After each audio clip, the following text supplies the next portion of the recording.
Olá, aqui é o professor Roberto Rodrigues. Tá pronto para mergulhar em mais um pedaço poderoso da história de São Luís?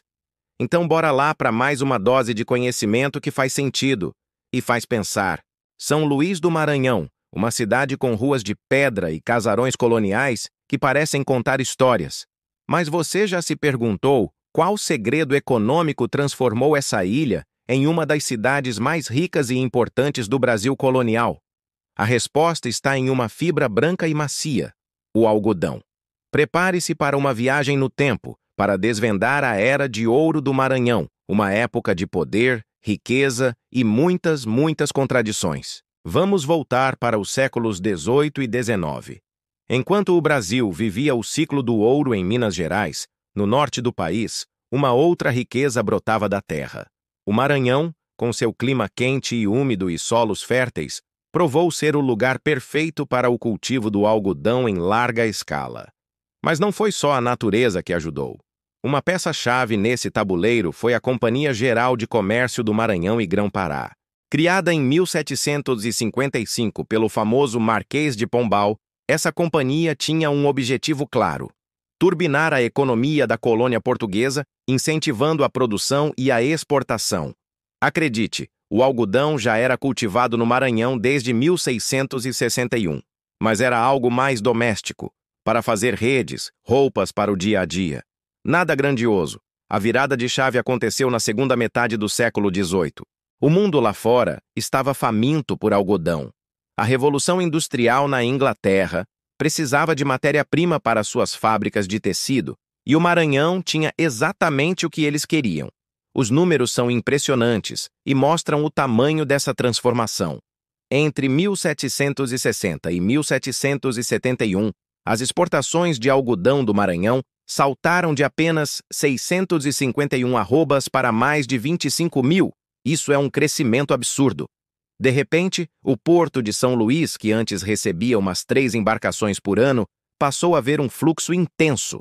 Em 1788, já eram 26 navios atracando anualmente, carregados de mercadorias e prontos para levar o ouro branco maranhense para a Europa. E o cenário internacional conspirou a favor. Eventos como a Guerra de Independência dos Estados Unidos, em 1776, e depois as guerras napoleônicas, bagunçaram a produção de algodão norte-americano, que era o principal concorrente. Quem se beneficiou? O Maranhão, claro. O algodão daqui não só abasteceu a indústria têxtil inglesa, como também encontrou um mercado gigantesco na França. São Luís virou um ponto estratégico no comércio do Atlântico, uma cidade conectada com o mundo. Toda essa riqueza que vinha do algodão não ficou só nos navios. Ela transbordou e mudou a cara de São Luís. Os grandes comerciantes e fazendeiros, que ficaram conhecidos como os Barões do Algodão, começaram a investir pesado na cidade. O porto foi melhorado, novas rotas comerciais foram abertas e armazéns e casarões majestosos começaram a surgir por toda parte. Andar pelo centro histórico de São Luís hoje, que é patrimônio mundial da humanidade, é como caminhar por um museu a céu aberto. Aqueles casarões com suas fachadas cobertas de azulejos portugueses, trazidos para ostentar riqueza, e as sacadas de ferro trabalhado não estão ali por acaso. Eles são o símbolo de uma era de esplendor. São a prova material da fortuna acumulada com o algodão. A cidade de Alcântara, ali do outro lado da Bahia, também reflete essa mesma opulência. Para você ter uma ideia do poderio econômico, em 1818, a economia do Maranhão movimentou a incrível quantia de 1 milhão de libras. 155 navios passaram pelo seu porto naquele ano. São Luís se tornou a quarta economia mais forte do Brasil, batendo de frente com gigantes como Recife, Salvador e a capital, Rio de Janeiro. A cidade também era a quarta mais populosa, um verdadeiro polo cosmopolita, onde se falavam várias línguas e se faziam negócios com o mundo todo. Mas essa história de prosperidade tem um lado sombrio, uma base cruel sobre a qual toda essa riqueza foi construída: a escravidão. A expansão das lavouras de algodão exigia cada vez mais mão de obra. E essa demanda foi suprida com o tráfico de milhares de africanos que foram sequestrados de suas terras e trazidos à força para o Maranhão para trabalhar em condições desumanas. A vida nas fazendas de algodão era extremamente dura. O trabalho ia de sol a sol, sob um calor implacável, e a violência era uma constante. Enquanto os casarões do centro de São Luís brilhavam com luxo e sofisticação, nos campos, a realidade era de sofrimento e exploração. O ciclo do algodão aprofundou as terríveis desigualdades sociais da colônia. Mas onde há opressão, também há resistência. Os africanos escravizados e seus descendentes nunca aceitaram passivamente essa condição. Eles lutaram de todas as formas que podiam. Houve fugas individuais e em massa, revoltas organizadas e a formação de quilombos. Esses quilombos eram comunidades formadas por pessoas que escapavam da escravidão e se refugiavam em áreas mais isoladas do interior. Eram verdadeiros espaços de liberdade e resistência, onde eles podiam reconstruir suas vidas, culturas e comunidades longe dos olhos dos senhores. Essas histórias de luta e resistência são uma parte essencial e inseparável da história do Maranhão. Mas como toda a era de ouro, o ciclo do algodão também chegou ao fim. A partir da segunda metade do século XIX, as coisas começaram a mudar. O principal golpe veio de fora. A Guerra Civil Americana terminou em 1865 e os Estados Unidos voltaram com tudo ao mercado mundial de algodão, com uma produção gigantesca e preços mais competitivos. Além disso, novas regiões produtoras surgiram no cenário global, diminuindo ainda mais o espaço para o produto maranhense. Mas os problemas também eram internos.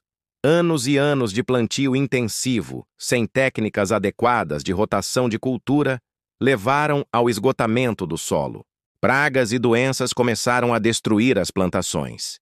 E o golpe final veio em 1888, com a abolição da escravatura. A Lei Áurea, embora fosse uma medida humanitária fundamental e tardia, desestruturou completamente o sistema de produção, que era totalmente dependente da mão de obra escravizada. Sem esse pilar, a economia do algodão simplesmente ruiu. Com o fim do ciclo, São Luís entrou em um longo período de estagnação econômica. A cidade, que um dia foi uma das mais ricas do Brasil, perdeu seu protagonismo no comércio atlântico e viu sua influência diminuir. Parecia que a era de esplendor tinha ficado definitivamente para trás. Mas o legado do algodão é algo que o tempo não apaga.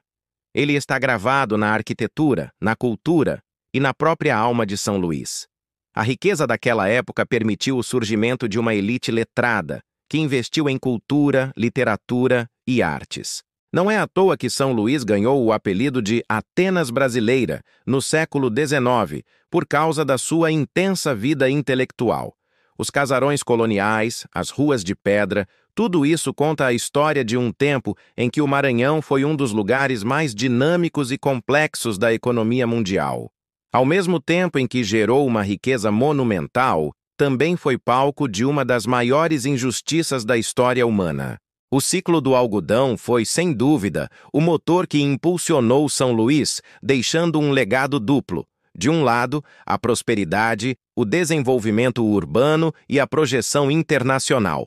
Do outro, a profunda cicatriz da escravidão e da desigualdade. Entender essa história é fundamental para compreender não só o passado, mas também o presente do Maranhão e do Brasil. E aí, gostou de conhecer essa história fascinante? O ciclo do algodão é apenas um dos muitos capítulos incríveis da história do nosso país. Se você curtiu essa viagem no tempo, não se esqueça de deixar o seu like, se inscrever no canal e ativar o sininho para não perder os próximos vídeos.